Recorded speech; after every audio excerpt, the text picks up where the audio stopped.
Welcome to another edition of Vigorously with me, Val Kleinhans. Very stoked to have the one and only Tommy Victor of Prong in the building today. Prong is 40 years old this year. 40 years old this year. And I do recall you saying that if anyone told you you would still be doing this 40 years later, they're out of their minds. You'd say they're out of their mind. But what is it that keeps you going? Why do you want to continue? Poverty, maybe. Uh, There's Something that East along. Coast humor. I love it. I need my ego fulfilled a little bit, but actually, your ego doesn't get fulfilled that much doing this. It's more uh, just quite the opposite. It gets bruised a lot. So I don't know. I'm just a masochist. I just keep doing it, and I like the pain of it. But it's a little bit of that. It's a little true, but I think because I can do it is the thing. Mhm. I think I'm getting a little better too. It's like there's some progress. Uh, Prong started when I really had no idea what I was doing, absolutely no idea. And now I don't know that much, but I know a little more. So, like, yeah, I could do this. I learn things here and there. I'm not much of a book taught person. I can't read a manual and I can't listen to any lectures. I just have to do it on my own. And Mm. uh, every record I make and every tour, something gets into my psyche that keeps me progressing. Got it. So clearly, strategy might not have been involved in the beginning, but to Ah, sustain a band for this long, is there a point when strategy is involved? And what does it take for a band to last this long? I have no idea. I don't know how bands today emerge. I guess it's all TikTok now. Mm, Uh, I don't know how you last on TikTok because there's fads. I think good songs doesn't hurt where, and that's probably the hardest thing for younger bands because they grew up in the riff era. I think with metal, such a focus on technique, studio techniques, blah, blah, blah. And to get in a room and jam out a song doesn't really exist that much. That's why, mm. bands like Prong and you mentioned Kenny and Crowbar and these guys get in a room and could throw some riffs around Yeah, with other musicians. That doesn't hurt neither. So uh, I think we're going to move away from the studio and I mean, rather computer music and back into guys jamming. right. So, I think that would keep longevity is knowing how to jam, have fun, play with other people. It's part of what keeps your chops up as a musician. I would imagine. I know when I did talk to Kenny and talked about working with the guys in Crowbar for Sun Don't Shine and everything that they're doing right now, that was a Mhm. huge part of it. His dream is getting them all in a room and just jamming, and that's one of his favorite things to do. Sounds like that's the same case for you as well. Not really, but I wish I was like that. But I was just saying, like, where it should be going. Hmm. Uh, I don't like computer music. Like, I'm one of the first guys that really delved into that kind of stuff. Uh, I had a PC with Cakewalk and a sampler way, Hmm. way, way back. And we were fooling around with that stuff before uh, memory exploded on laptops, etc. You couldn't store any audio on a computer. It was everything had to be external, like in a sampler, like again, or tape or whatever. Like Jim Thurwell, who's the original industrial genius, and even Al Jorgensen, they were dealing with Yeah, tape, like we're making tape loops. So right. that was how we worked up years ago. But anyhow, I moved away from it. Like it's just really boring for me to stay in there and work on a computer and all that. Like I just I'm not into it that much. But you gotta like I mean to write these days being like the main writer in Prong or the only writer really, I have to get in a room and with Pro Tools and look for riffs and put little demos together because people don't have the time or the focus anymore. It's like, it's getting everyone in a room is sometimes difficult. I'm fortunate now that I live in the suburbs and I have a, a jam room in the house. Hmm. That is the first time I've ever had that. We've never had that. We've always had to rent a room downtown or, like in a music building and, waste a whole bunch of money on that. So, Hmm. it's I'm fortunate that I could do that. It's just getting guys together and being able to do it. It's cool. I'm still playing with Danzig. Like I look forward to getting just somebody else's songs, playing guitar, playing solos, and doing that whole trip is fun too. Like where I could just rock out. Yeah. So Yeah. Glenn has given you the opportunity to do that numerous times, and that's one of the longest like sustaining relationships in rock almost. I mean, really, like it is. Like you and him Well, I almost think go hand in hand. Little Steven and Springsteen sort of have us beat, but Yeah. uh, You're up there. I mean, and you're definitely alluding to, for anybody that doesn't know, your one of my favorite parts about your story specifically in your career is that really you have spanned almost the entire musical spectrum when it comes to what we would categorize as rock. We have punk moments, we have groove moments for sure, goth moments, industrial moments. And I know that that came from you being exposed to a lot of different music growing up. And we're seeing a lot of genre blending in music today. It's kind of almost par for the course. So, curious as to your thoughts on why we're seeing that more often now, and if there's a point where that goes too far. that's a good question. Prong is a big genre blender, being where we were from. I'm from the Lower East Side of Manhattan in New York City. I worked at CBGB's for years, and even before that, I hung around and I was on the scene there before New York hardcore. So Hmm. uh, there's a thing called like the New York noise scene, and some bands came out of that, like Swans, Red at Red R. There's a real New York thing going on. And then the punk bands, Hmm. which I mean, I go back into Max's Kansas City days. There's like the Blessed, and there's kind of the Fast, and all these other bands that came out of that scene. Then we had the emergence of New York hardcore bands like Agnostic Front and Cro-Mags. There's a band called Kraut. I think that was the first like New York like punk band I saw the second generation was Kraut.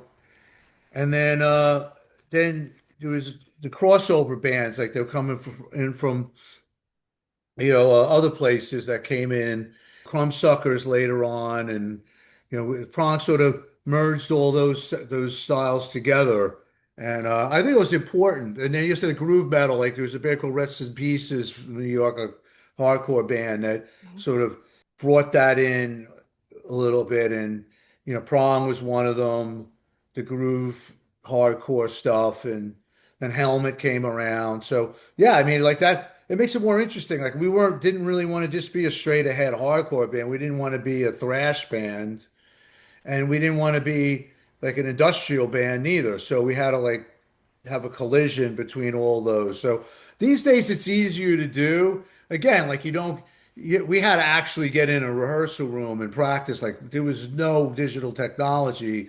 So we didn't really even have any like 4-track machines or anything. It was like everything was muscle memory, and we go in and jam it and learn the songs and have to memorize them and play them out. Like we didn't tape anything or any. Maybe like boom boxes came along and we were able to record some rehearsals, but we were never really into that much. So it's a whole different thing. Today it's easy to grab stuff, grab samples from here, take Hmm. this from here, blah blah blah, and it's all in the computer.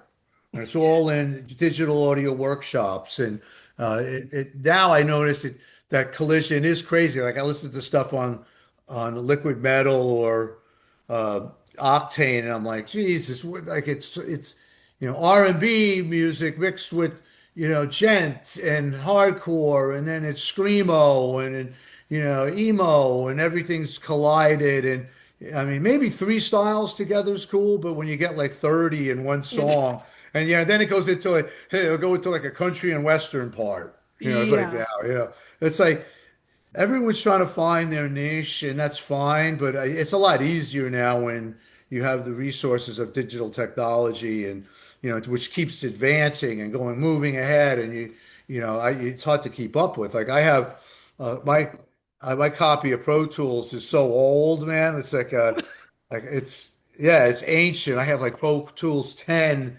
with the Mountain Lion operating system. I haven't changed anything for years, so I'm pretty just stuck with just laying some riffs down and doing some vocals and maybe a little bit of drum programming, and that's about it. I don't even have it. And what else do I need? Like to then I get the band together and we jam it out. So I don't, you Yeah. know. It's about the songs, really, and then, lyrics are important to me too. Like I have to spend a lot of time on that. Too much is too complicated. Throwing a couple of styles together is cool. Right. Making them adjacent, but not Adjacent. total contrast. Not total contrast. I mean, the country moment where you mentioned is, yeah, I would be surprised if Prong had a country moment, I would say, what is this?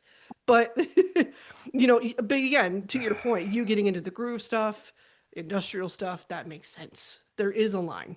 There's a point where it does become a little bit too much. So the biggest lesson in all of this experimentation musically, it sounds like it's taught you the importance of how important it is to make sure the song itself and the lyrics and the structure itself, like that's more important than anything. I would think so in rock music. A lot of kids will disagree with me. For instance, I was on tour. I mean, this is going back a while, maybe like 13 years ago, and we had a couple of young kids on the crew, and these guys are still around. They're in other bands, but they wound up doing their own thing. But like this guy was like arguing with me. This kid is like, "Oh, like you're into like stuff. You come from this era of Kiss."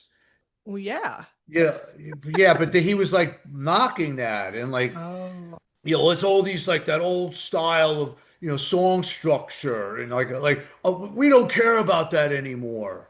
Like I'm like, okay, like he's like, we like so like listen to this. And I'm like, yeah, there's like 40 riffs put together, like and nothing repeats. He goes, that's what music is today now. I'm like, all right, I mean, Hmm. fine. I can't get into it because I have nothing to latch on to. Like I still, I'm an old man, I guess. I want to hear a hook. I want to hear a riff that I could remember, just call me a dinosaur. So, it depends where you're coming from. Like, a lot of these, I mean, there's bands out there today that it's pretty avant-garde. It's like they do, that's true. They don't repeat anything. It's like, what the hell is going on here, man? Like I can't. So that's how I am. I mean, I like a good hook in a song, a good riff, and Prong stays with that. I mean, we never really we were in experimental as anybody, but we still stuck to some Right. kind of song arrangement, And some yet, kind. yeah, and yet still open to opinions like the ones that we're talking about now. You're still open enough to hearing them, but saying, okay, maybe this isn't for me. Maybe this isn't the right fit for Prong and what Prong stands for and what I've built with Prong.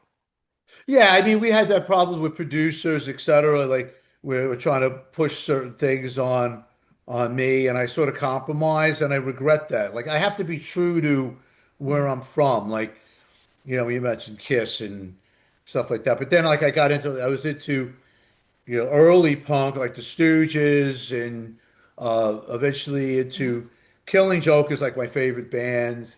There's a lot. That's like a real serious singular riff band with a hook, Mm-hmm. and I mean I gotta be true to that. And like Sisters of Mercy, and the goth stuff, and then like I mentioned, like the New York noise stuff, and I was into punk. I mean hardcore too. Like like when Minor Threat came out, I was really into them, and. Yeah. So I go all over the places, but it's like I sort of have to be true to the stuff I like. Like, I mean, quite frankly, I'm not going to mention any, a lot of the bands that are really influential to a lot of the newer bands, I'm not really into. So, Mhm. some of these huge emo bands, like I still don't get it, man. Like I'm Right. like I can't. It's just not my era. So, Yeah. uh, I think that comes from, I mean, I'm probably in that age group, and that's what we had in high school was yeah, all that's the what I emo stuff. hear. Really, Yeah. that's the same thing. And I don't know why it always goes back to that era, specifically with Killing Joke 2. I love that you mention them and you mention them regularly. They're underrated, underrated. I don't understand why it is that we forget how influential they really are until somebody magically brings it up one day and it's like, oh yeah, I did forget about them. I do remember Jordy and Jazz. Huh. I think the kids today, again, I think a lot of the kids don't give a shit about what's influential. Mm, Like, and there's nothing wrong with that. It's just everything is at your disposal on the internet, and like it's like the death of record stores and the way we were, where we used to dig and like read up on records and like, oh man, like this guy was. It's like it's just this guy was a singer in this band and like now he's doing this and like that whole scene from the mm-hmm, 70s mm-hmm. doesn't exist. And I mean that's in the Lower East Side alone there was like 20 record stores. I mean it was like that was our culture. That was everything was vinyl. That doesn't exist anymore. Like it's just I think old records. I mean, it does. I mean, people are into it, but it's not this on the scale where Yeah, music was everything when in the set in the late 60s, 70s, early 80s. I think it yeah. sort of died maybe around maybe the mid 90s. It sort of I thought there was a huge change. It's definitely different. And I think I caught the tail end of that. I mean, the reason why I understand how important it is to respect those original bands that have like OG status is because I grew up watching other bands I was getting into pay their respects to the people that became, you know, that came before them. Watching Aerosmith pay Oh homage. yeah, that's a What good one. I'm just saying, watching them pay homage to the Yardbirds, to Oh Zeppelin, to wow. people like that. I that's as a young person getting into the culture, getting into rock and metal as a whole. I was like, oh, this is a rule. Like this is just what you do. You pay your respect to the people that came before you. So I started to understand that this is why fans, I think, get so passionate about somebody coming onto the scene seemingly out of nowhere, and all of a sudden they're doing an EP with Aerosmith, or they're doing a tribute to Ozzy, and all the talk about Youngblood right now. But I'm like, you know what? But he's paying respects to those people, and Right. I thought that this was something we did, which is where I got a little bit confused. So. Yeah, I don't know. I think we're starting to see the tide change a little bit on that too. It is I interesting. hope so. Yeah, it's funny that you mention Aerosmith because that was a good example of when Guns N' Roses came out. Right, they And I cited was them. working at CB's. I was when I as a sound guy there, I used to actually provide the music between bands too. So Mhm. I guess it was 85 or 86 or which somebody gave me that Appetite for Destruction record. I'm like, this is cool, but sounds like Aerosmith to me. And Because people were that's like, what they studied. huh? Yeah. Who? Even back then, people were like, who? Aerosmith? Like, yeah, I'm like, Wow. yeah, dude, this sounds like Aerosmith. Like I say that today, and people just like kids are like, oh, really? Like No, I they hear don't it. put it Yeah. together. I actually found out more about the Yardbirds probably from Train Kept a Rolling with Right. Aerosmith, right? Exactly. And That. then I think it all comes from the Stones, sort of a little bit, but yeah, I Mm, mean the Yardbirds you could give credit. They're sort of collided with the Stones a bit. Uh, hmm but yeah, no, I mean it's I think Aerosmith took a lot from the Stones, and I think everybody did. Like, the New York Dolls. I said that too about the New York Dolls.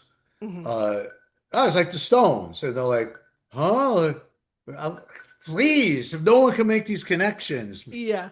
It's like that with a lot with a lot of the thrash bands. Like, Mm. this were the fourth era of of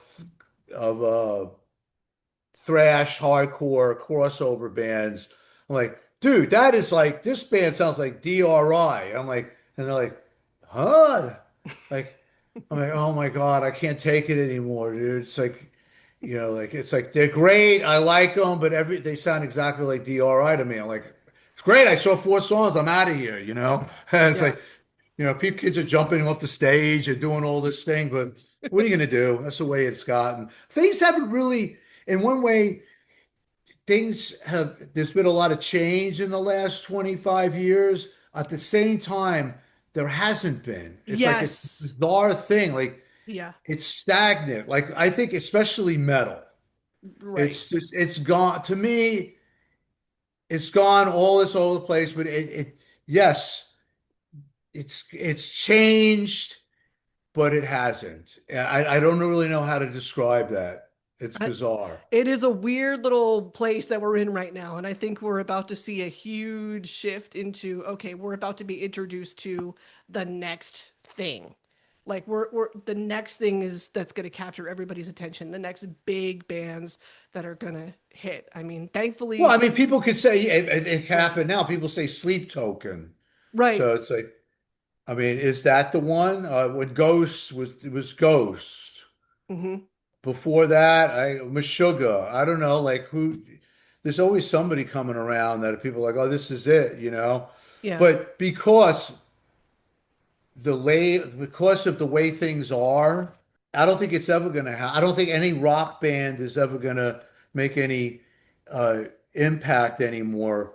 Now I sound like a rock is dead type person, but in a way, it's true because the the powers that be and the entertainment business, it's all about crossover. So it Yeah. has to be somewhat R&B music. Hmm. That's what happened to country music, which it's become this bastardized R&B music now. And it's like even like uh Taylor Swift to me, I'm like that's that's like pop R&B music. That's not country and western music. That's like R&B Right. music. She They was, all come yeah. from that R&B thing now. They Yeah. have to, otherwise they're not going to get any push.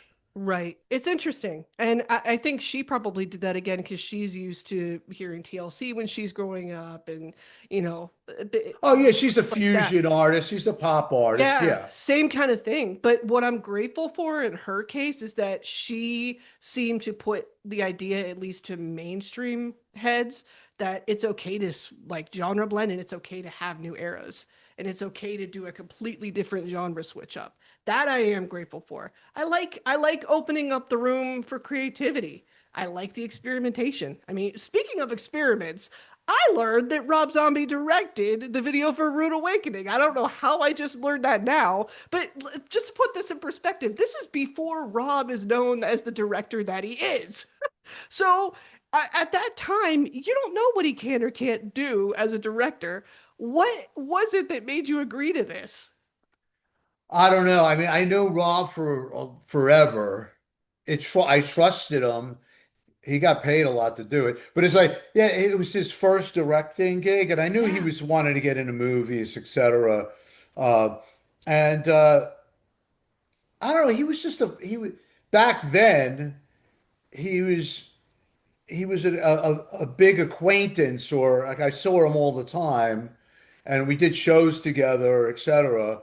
So it wasn't that much of it was an easy thing. So it's unfortunate that a Rude Awakening song and that record was not that great. So we couldn't fully take advantage of the whole thing, but it wasn't that hard of a thing. I was like, yeah, Rob wants to do your video. I was like, sure. Like I had no idea what was going on with it. I have a photographic like weird memory of this. Like I was living in Silver Lake at the time, and I mean, I was like, what is going on with this freaking video? Like we're shooting it today. Like I had a manager at the time, and it's like he's just like, yeah, you're supposed to meet at one. I go, I haven't heard of this is before cell phones too. It's like I had like a Okay. line. I go, I haven't heard a peep from Rob Zombie, like nothing. And it's like, and he's like, you better fucking call him. This guy Andy Gould, who is manages Rob Zombie too. And he's like, I call him up. And he's like, yeah, well, I'm doing my Rob Zombie impersonation. He sort of talks the way he sings. So he's just like, Yeah. yeah, how you doing, Tommy? It's like, what are we doing? It's like, don't worry about it. Just we got it all together. I figured it out. Just be here at 1. Like, and he gave me the address. I'm like, all right, dude. It's like, fine. And he had it all set up. And like, I had no idea what was going on. I didn't know the concept. I had no idea what the frick was going on at Right. all. But I have just you, trusted him. okay. Well, that's good. And he had a wardrobe. He's like, yeah, I got the wardrobe people out. Yeah, we're gonna dress you up in a certain way. I'm like, whatever, fine. I've Was done that too much in my life. I've compromised. I'm like, whatever, whatever. And then it gets to the point where I'm like, no more fucking whatever. I freaking hate you all. It's like, sucks. I'm done. I'm Yeah, done. I'm done. We're I'm done. tapping out. Yeah. No, I And then get I'm it. not an asshole. So An asshole or just New York? That's what I wonder. what's that? An asshole or just I'm from the East Coast and I have a limit and I have a schedule and I'm sticking to a Maybe, schedule. maybe. That's kind of what I wonder. But I mean, going back in time a little bit too, you another maybe compromise. You can tell me if I'm wrong. The decision going from bass to guitar, like you started playing bass before guitar. Why do you think guitar is what stuck? I don't know. It's just one of those weird things. Like as a kid. Uh, in high school, everything. I wanted to get into a band. That was the whole thing. I was like, and they always needed a bass player. So Mm, I was like 13. I was in a band with guys like 18 years old. So mm, it was sort of, but nothing ever worked out as a bass player. So then by the time I started working at CB's, I sort of gave up. Like I was in a couple of bands, and uh, when I met Mike Kirkland, who was working at CB's too, we were both bass players who were like, all right, like, what are we gonna do? Like, I know we'll do 2 bass players, we'll find a guitar player. So we tried that and it didn't work. So he's like, and we were already writing songs and I had a guitar laying around. So I was like showing him riffs on the guitar. And he's like, oh shit, you play guitar. I was like, all right, fine. It was sort of like that. It was like, and I really never, like, I never practiced guitar until then. Like I sort of picked it up as just sort of screwing around with it a little bit. right. So it was a weird thing. I did start playing guitar a little bit in a band right before Prong, but it didn't really go anywhere. And it was just like so. Uh, like I never really played any shows as a guitar player, and it was weird. So it was a whole new thing. So it wasn't really a conscious decision. I was sort of appointed. And it's the same thing with being a vocalist too. It's like, Right. oh, well, both of us sing. And it was just like, I got to the point where it's just like, you know what, Tommy, you sing all the songs. It was sort of like I got to that point. Or Yep. you sing most of them. Yeah. Just You like, it's a weird thing. Like I fell into a lot of shit. and you just decided I've been doing it long enough. I'm gonna stick with it. This is what we're doing now. Why not? Yeah, I mean, considering how many people would be envious of like my situation, I sort of like feel like I have to. Yeah. Just to Continue. you've been through, I mean, you have been transparent about like, hey, this wasn't always something that worked every single time. Oh no. There's been struggles along the way too. And yet you keep persevering, you keep sticking with it, you keep staying consistent. I mean, when just generally when talking about those moments like the CB's moments, those moments you fall into things, those moments where things don't always go to plan or they do go to plan, how much of that is right place versus right time versus knowing the right people? It's a combination of that. Like you have to put yourself in a position to have that luck. Mhm. Uh, and with like not to, I don't know. I mean, I pretty much sacrificed everything to it subconsciously to get where I am now, or be somewhat, a little bit, tiny bit successful in the music business. As it was like, I remember uh, I graduated from high school and I was working at this bookstore, and I was sort of going nowhere. I hate it. I was going to Queens College. I graduated early from high school. I was Mhm. going to high school, college in Queens College. I absolutely hated it. I was like, I wasn't showing up. I was working at this bookstore. I was like, what the hell am I doing with my life? It's like already I was like, this sucks. I was like, I gotta get the hell out of Queens. And I was like, quit school, got in a got in a this is when you can get an apartment like in the Lower East Side for cheapo. A couple of kids from Queens moved into like the Lower East Side. Like we had this crappy dump apartment on the Lower East Side. And like I got a job at Canal Jeans, and I was like, well, at least I'm in the city. I'm in the scene. I could, hang out. And like one thing led to the other, like hanging, eventually got a job at CB's, and like, there was a springboard for Prong, Mhm. but I don't think if I would have never gotten the job at CBGB, I would have never gone anywhere really. Like I think that was knowing people in order to get in there, Yeah, and that helped, right. and just being there at the right time, like when all this shit was going on too. So it was definitely a lot of luck, a lot of being at the right place at the right time, but making the sacrifices to get down there. Like, now it's different. Kids could like the thought that there'd be alternative bands or bands on the scene that come from like Arkansas and stuff like it does today was unfathomable to me. I was like, you had to be in New York, or you had to be like in Philly or Pittsburgh or Boston, and like everybody else had those bands have to, or LA maybe, or San Francisco. All the other bands have to suck. Like they could not be good. Like there'd be no way. I was wrong, of course, but I mean, like, and all those other places are just a bunch of hillbillies. What the hell are they going to know about music or the scene? And, really outside of Boston, Philly, uh, there really was really not that many. DC maybe is another place. Just those hubs of punk rock, of like a music scene. It's like, how could you had to be part of that otherwise? But now everything's online. We didn't know that there was going to be this. This is before the internet, dude. So it's like Yeah. crazy. Now it's nothing to see a random man pop up from Omaha or wherever Yeah, someplace like exactly. it. It's Yeah. nothing, and I'm like, oh, okay, I just accept this. Because I don't know, maybe like we do just understand that yeah, social media, the internet as a whole, just generally technologically, it is easier to transfer that information and exchange that information and get it out to people when it's not so far-fetched that hey, if you have an internet connection, you can still get it out, and it doesn't matter where it's based so Well, much it's anymore. probably better now to be.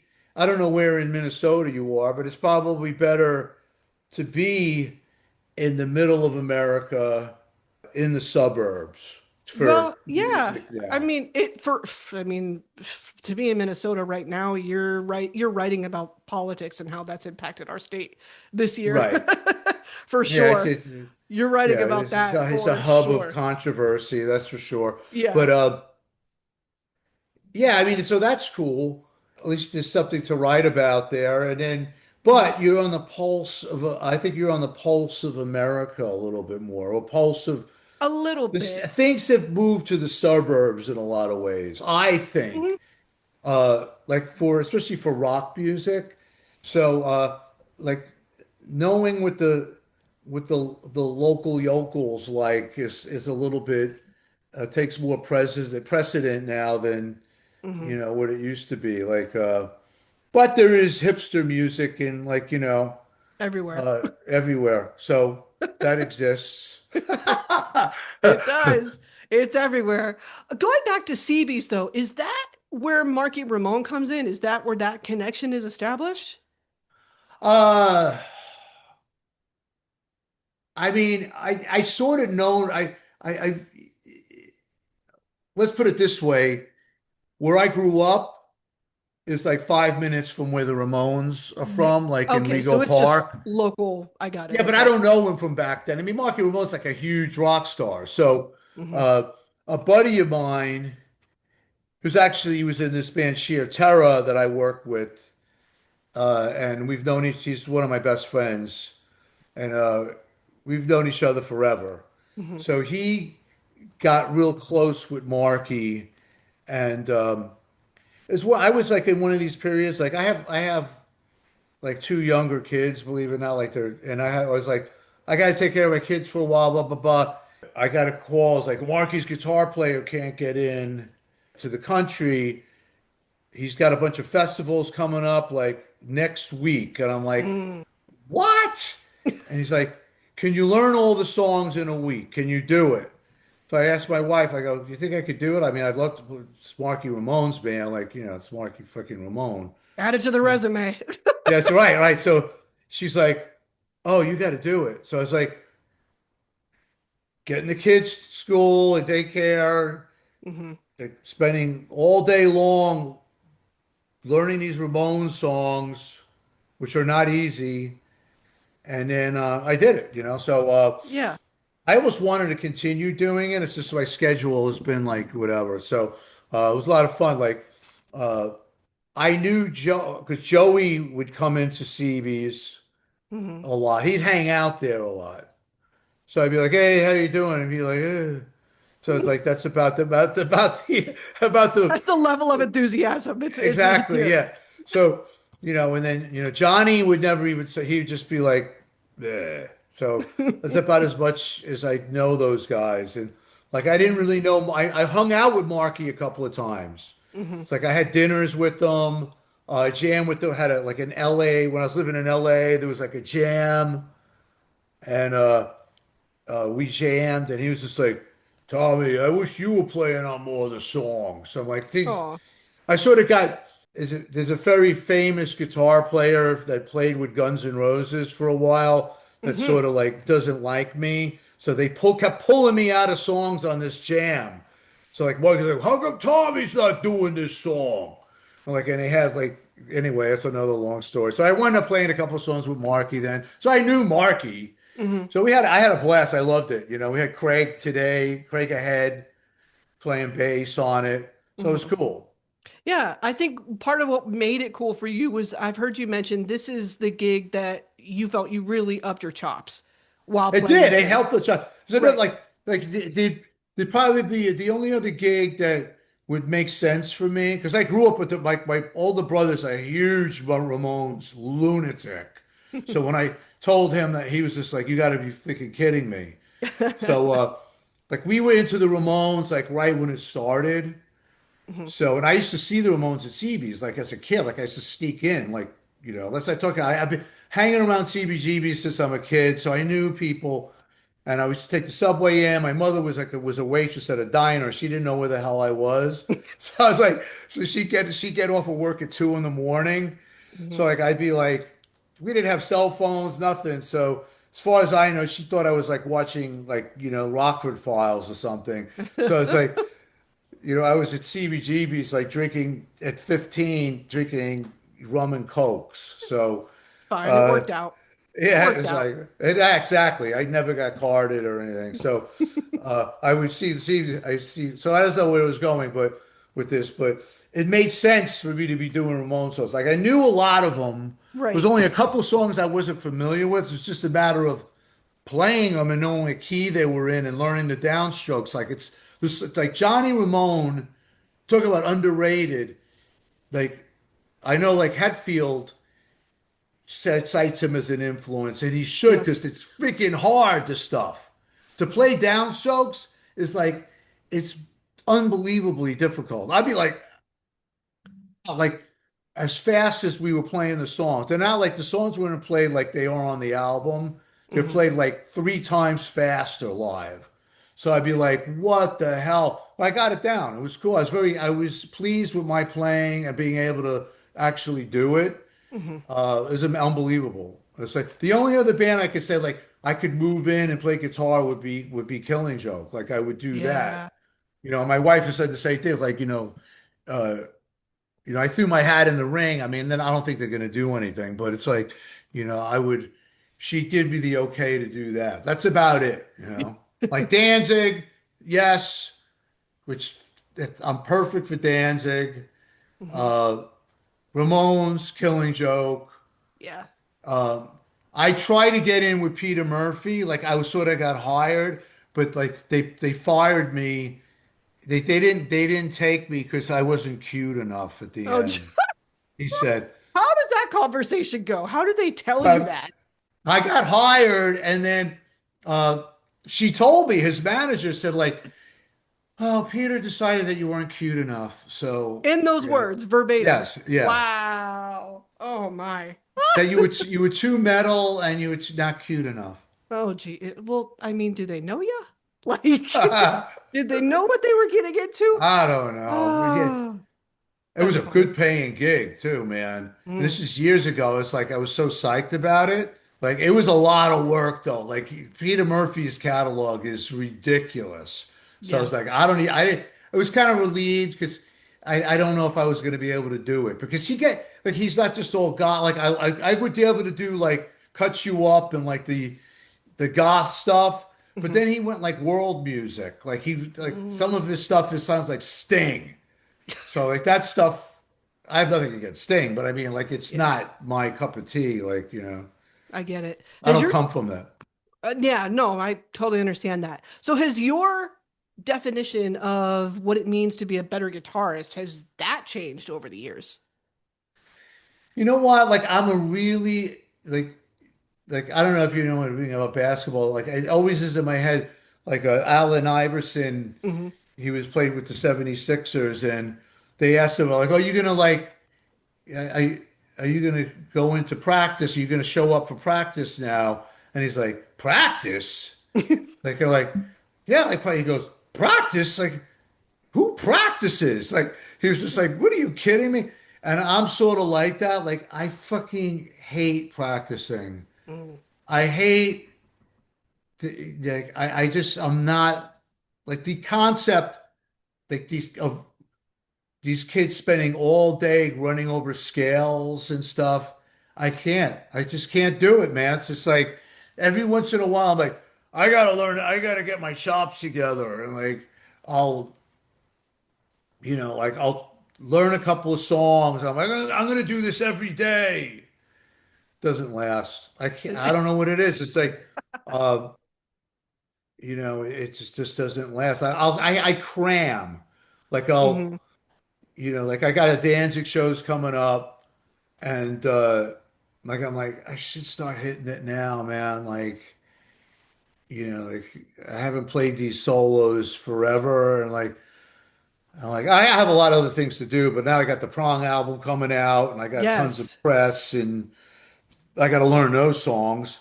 So it's just like, I'll get down to the day. I'm like, let's hire a babysitter. Let me do this week and I'll just do it then. Like I Yeah. procrastinate. But the thing you learned is practice might not be totally essential to just upping your chops and staying where you are as a guitarist. Learning, yeah, it is important. I mean, yeah, I mean, like sitting there and woodshedding the Ramones songs was really Mhm. important. Like, I did that like before, not this newest Prong record that's coming out in November 6th. It was the last State of Emergency record Mhm. that Prong put out. Like I was like, what am I gonna do? Like I gotta like do something. So like I delved back into like learn the whole Volume 4 Sabbath record, like the solos and everything. I did that for like a couple of weeks, and I thought that helped. Yeah. And then like I learned some Kiss songs again. Like so, I thought that that would help a little bit. Like so, sometimes I need to be fed something, but like I'm old school. Like I like a lot of the kids today, they pick up stuff a lot faster, and they have a lot of. I don't have the apps. I don't have all that shit. So like I when I learned songs as a kid playing bass, I'd be there with the vinyl, like picking up the stylus, blah blah blah blah. Picking it, I had to go back and forth, back and forth. It would take me like a day to learn what kids could do in 5 minutes. So Mm. it's like that whole, now I could throw things into, digital, into Pro Tools, but still like I know kids pick up stuff way faster, and like my brain is slow too. So But it all evolves. yeah. It's funny to watch that evolution. I definitely want to make sure we talk about the new album. There Oh was a yeah, point where you didn't want to make another album, or at that's least true. How did you find out about that? I listened to the Garza episode, your episode Oh, of the okay. Garza podcast. He's one of my favorites, and I love watching him. So I heard you mention this, but I mean, clearly we're talking now because another one has come to be. So what convinced you to do this again? Uh, I think being signed specifically to Napalm Records. I mean, Napalm bought out our old label, Right. Steamhammer, but it was great, greatest people, a small company. I have nothing to say, but it was like I was legitimately, I was tired of being on uh, uh, that label for some reason. I mean, I love it. And it was like I think that any little new thing that happens to me, like a new amplifier, whatever, a new guitar, it sort of gives sparks me. It's Mm. like something that falls in my lap. It's like it's a message from God. So it is. It's like I was like, well, my again, I keep talking to my wife. That's who I'm like. It's like I'm done. Like, why make records now? Because Glenn is like that too. He's like, I'm not making any more records. It's stupid. Why make new records now? I'm like, yeah, that's a point. Like, I remember Eddie Van Halen said that too. It's like, why the hell make any new records? No one gives a shit. They want to hear the old stuff. So uh, they were like, all right, forget it.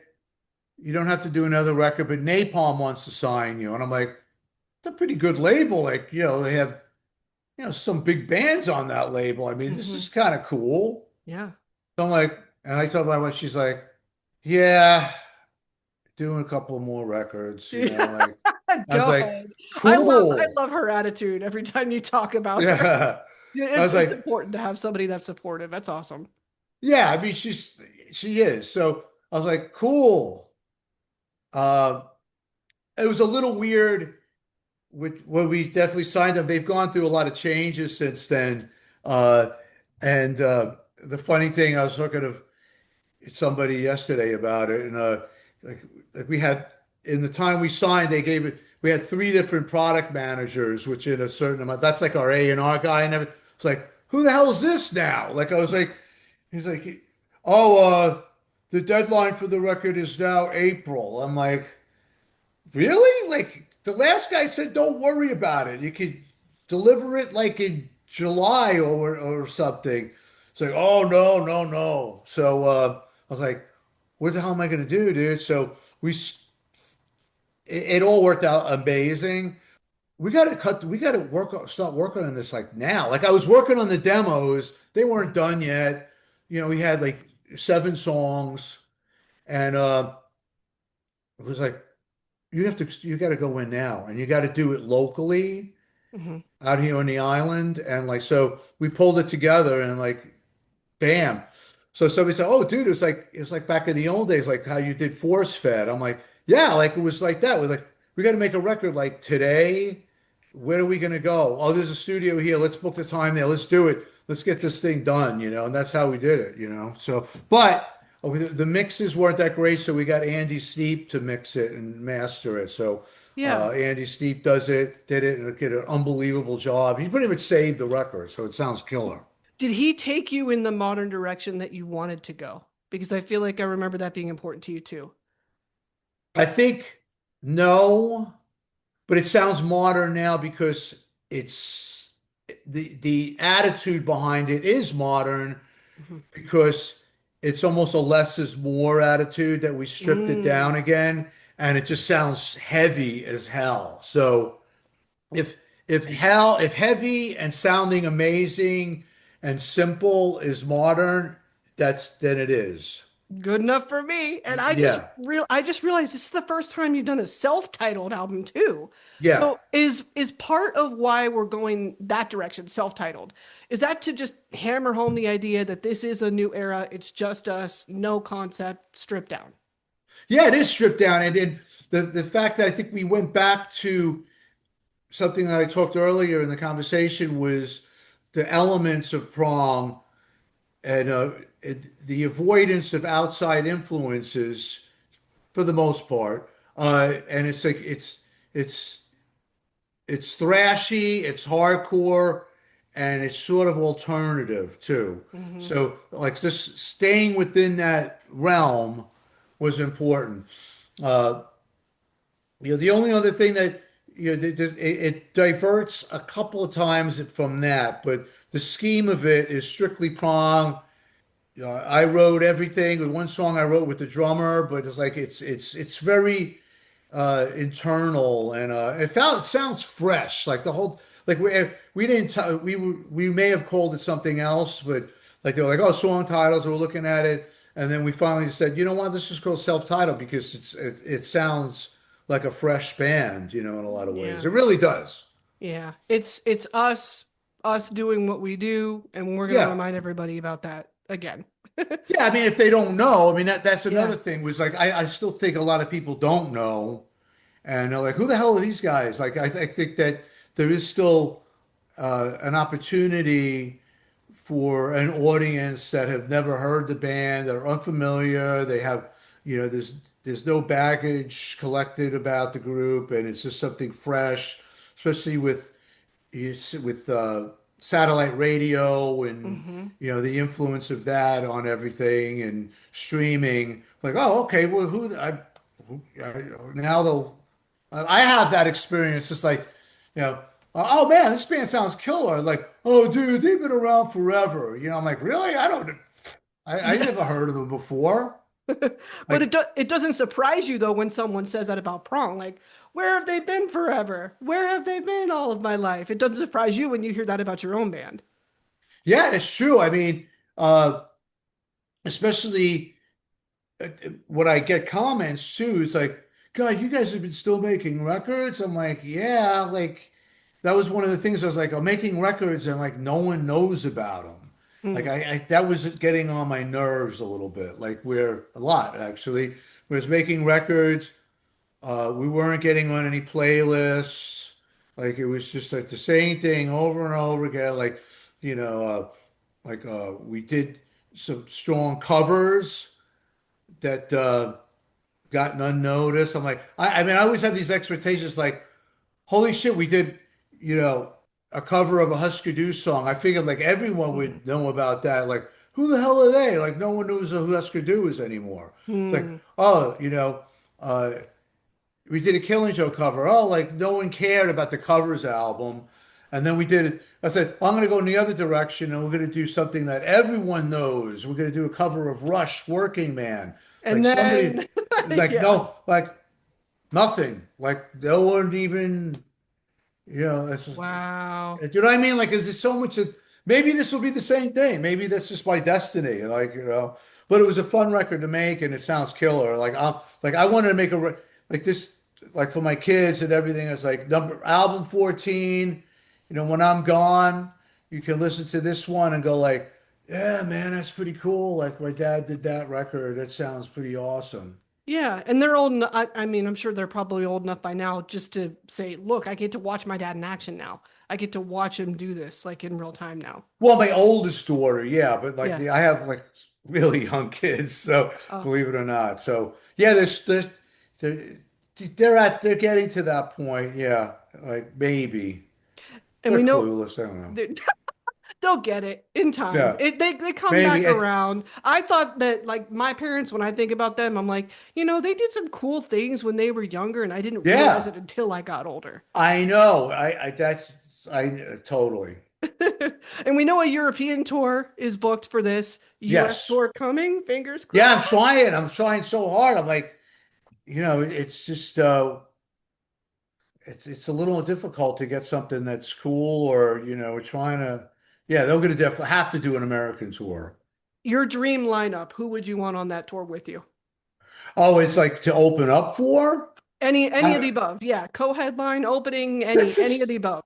I'll take anything. I don't care. Like any band that that wants to bring us out on tour, I'm open to. Like I don't uh in some sense I like everybody. And if I could go the other route and go like, no one really fits with Prong. It's like, who the hell are we like I thought that the Voivod Prong tour worked. Like I thought that that Yeah, was, you know, like two bands that get ignored together. Like that's the what you should have ignored called band, it. the ignored bands tour, you know? So we did a tour like that with a band that now that's blown up again is Crowbar. We toured with Crowbar, and it's like we thought it was going to be like, yeah, man, everyone's going to come down. It was like it flopped. You never know. I Yeah, don't years know. ago. So, like things change. We'll see what happens. But any bands out there, you want to come out with Prong? Yep. My agent is Andrew Goodfriend. Give him a call. This is the time to do it. We're celebrating Yeah. something big. We're celebrating really 40 years and a fresh era, fresh start. I didn't even think of that 40 years. Yeah. This is We could big. just say it's 4 years, and like people go, "Oh, it's a typo," you know. I wish it was a new band, so that it's like, oh, those guys, yeah. But whatever, 4 years, let's say You can find a four whole new plus audience. zero. Yeah, four plus the 4+0 tour. I like it. Tommy, I like that. yep, we're We so did excited. 31 years of cleansing last year, and Right. like, like the Germans don't have much of a sense of humor about shit like this. Like, they're like, why did you do 30 years of cleansing? Why is it 31? Like, what's the difference? There is Like, none. yeah, right. It's like, well, everyone does 30 years. They don't do 31. I'm like, who cares? If it's 32 or 30. They're like, oh, it doesn't make any sense. I'm like, well, 31 is fine. You don't want to do just call it 30 and it being 31. No, 31 years of cleansing. I'm doing the tour now. Do you want to come or not? Very simple. Yeah. Very simple. Very simple. I love that. Tommy, 4+0 tour. the That's four plus good. zero. I like Exactly. it. There's a single coming out in 2 weeks with a video. Our first performance video Ooh, in since Revenge Best Served Cold, which is freaking 13 years ago. So yeah, it's for the song called The Banner, and it's going to be out in August 6th, it's the coming single and up. video. Yeah. Okay, coming up. We'll keep our ears peeled. Thank you so much. Thanks a lot, Val. You're the best. Good interview. Thank you.